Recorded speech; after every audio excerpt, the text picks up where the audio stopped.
মূসা নবী এমন একজন পয়গম্বর যিনি আল্লাহর সাথে সরাসরি কি বলতেন?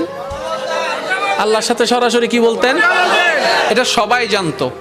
এবার মূসা নবী আল্লাহর সাথে কথা বলার জন্য যাচ্ছেন, এমন সময় একজন ধনী ব্যক্তি, ওনার উম্মতের মধ্যে একজন ধনী এসে বললেন, ইয়া নবী আল্লাহ, আল্লাহ আমাকে যথেষ্ট সম্পদ দিয়েছে, এত সম্পদ আমি রাখতেও পারছি না, জমা রাখতেও পারছি না, কন্ট্রোলও করতে পারছি না। আল্লাহকে একটু কথা হলে আল্লাহকে একটু বলবেন আমার সম্পদ যেন একটু কমাই দেয়, আমার সম্পদ যেন একটু কমাই দেয়, আমার এত সম্পদের দরকার নেই।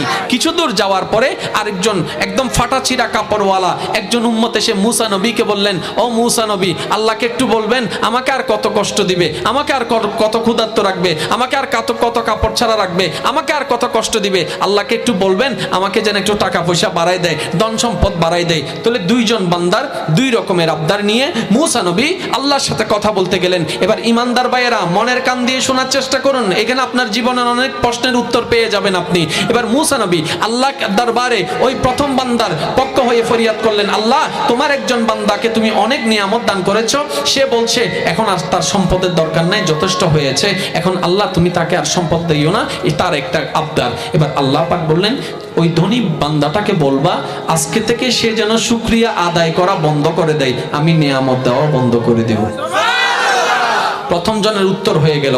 এবার দ্বিতীয় জনের পক্ষ হয়ে যখন মূসা নবী বললেন, এবার আল্লাহ পাক বললেন, ওই বান্দাকে বলিও সে যেন সর্বাবস্থায় আমার শুকরিয়া আদায় করা শুরু করে, আমিও নিয়ামত বাড়ায় দেওয়া শুরু করে দেব। সুবহানাল্লাহ। এবার মূসা নবী তুর পাহাড় থেকে নেমে আসলেন, ওই গরিব ওই অসহায়ের সাথে সাক্ষাৎ হলো। এবার ওই অসহায়ের সাথে সাক্ষাৎ হওয়ার পরে তাকে বললেন, আল্লাহ তোমাকে বলেছেন সবসময় শুকরিয়া করতে। সে উত্তর শুনে বলে, ও মূসা, শুকরিয়া করার জন্য আমার আছে কি? নাউজুবিল্লাহ বলবেন না? আমি যে আল্লাহ শুকরিয়া আদায় করবো আমার আছে কি? আমার তো কিছু জান না। ইতের হাম্মা জান্না বাড়ি তো সয়া সুযোগ পাই আরাম দেয়, আমি শুকরিয়া আদায় করবো কি নি? আমার তো নাই, কিছু নাই।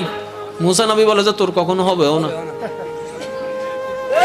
তুই যদি চালাক হতি এই কথাটা শোনার সাথে সাথে এটা বলতে পারতি, আল্লাহ আমাকে হাত তো দিয়েছেন ধরার জন্য, পা তো দিয়েছেন হাঁটার জন্য, চোখ তো দিয়েছেন দেখার জন্য, যাক অনেক দিয়েছে, আলহামদুলিল্লাহ আলহামদুলিল্লাহ, তার বাড়া শুরু হয়ে যেত। সুবহানাল্লাহ। সে বুঝতে পারে।